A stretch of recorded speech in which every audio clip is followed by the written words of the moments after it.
Hello, I want to show you a way that you can learn chords and learn the fretboard really quickly using movable chord shapes.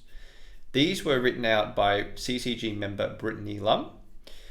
So what you do here is you take a chord shape like this one, for example, that's E major 7, and then you shift it up a fret. That's F major 7. We have, as you can see the notes there, F, A, C, E. Shift it up another fret. You have F sharp major 7, and so on. You can keep going. G major 7, G sharp major 7. You could say the notes out. There'll be G sharp, D sharp, F, G, what's that one? F double sharp, and B sharp. That's a strange one. And then A major 7, A, E, G sharp, C sharp. You can see how it's very good for your fretboard knowledge. I have to think about what note am I playing. I have to think about the chord. I have to spell it correctly. But physically, I'm just got this one chord shape, and I can shift it up the fretboard. So I can learn the chord really quickly. I can hear the chord. I just have to once I can play it, then I can figure it out. So we have major 7th chords on consecutive string 6, 5, 4, 3, and it's a very common chord shape. You see this chord shape quite a lot in guitar music, more contemporary guitar music. The next chord shape here, we have a couple on strings 5, 4, 3, 2. So we have C major 7, C, E, G, B. And then we can shift those two fingers up, add the bar on to make it movable to the first position. D flat major 7, D flat F, A flat C, D major 7, D F sharp A C sharp. It's written on the score there. Now we don't have the help of the score, so the aid of the score is gone. E flat major 7, E flat, G, B flat, and D. And you can just keep going. E major 7, F major 7, F sharp or G flat major 7, and G major 7. So there's the second row shifted up. Or we can do on the same strings, there's A major 7, A, C sharp, E, G sharp, and then B flat major 7. This is a very, very common chord shape, by the way.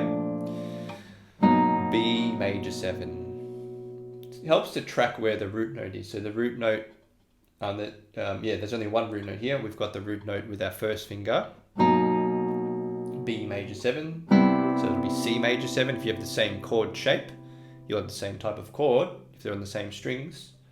So wherever this finger is, so I can show you another way you can do this too. I can take this chord shape, instead of going up one fret at a time, I go up a few frets. Just have to track where this first finger is. If I go to, let's say, this note, this is E flat or D sharp. So there's E flat or D sharp major 7.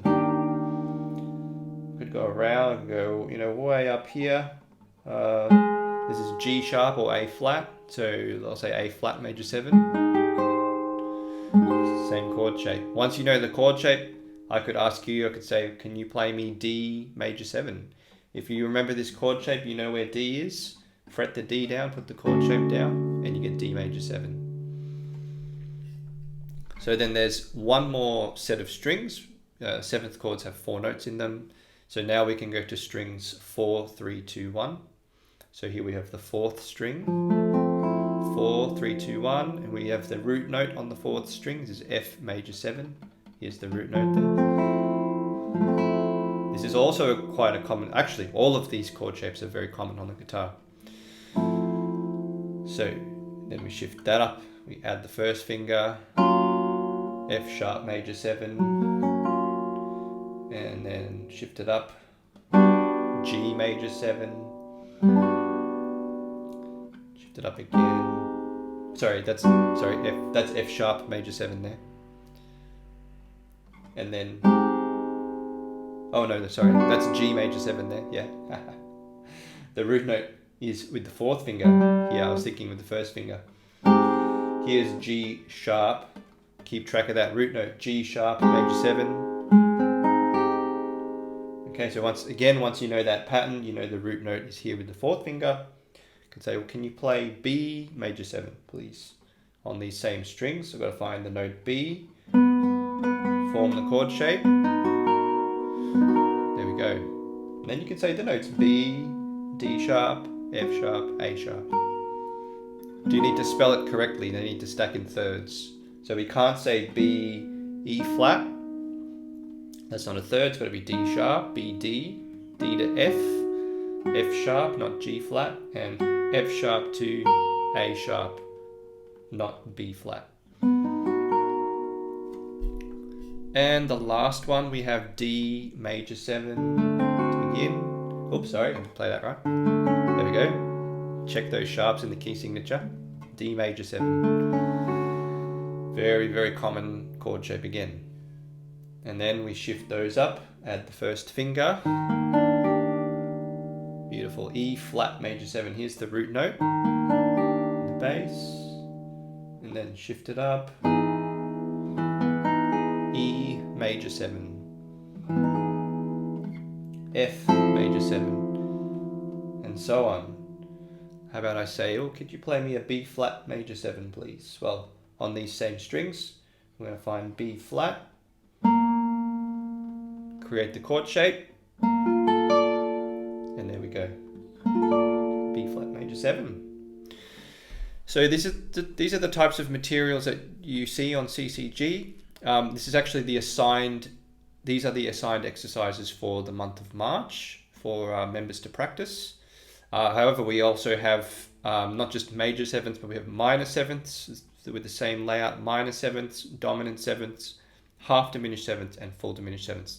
The same kind of idea, one chord shape shifted up. So I would argue it's the best way to learn harmony. It's the best way to learn the fretboard. It's great for your technique. It's great for your left hand playing chords.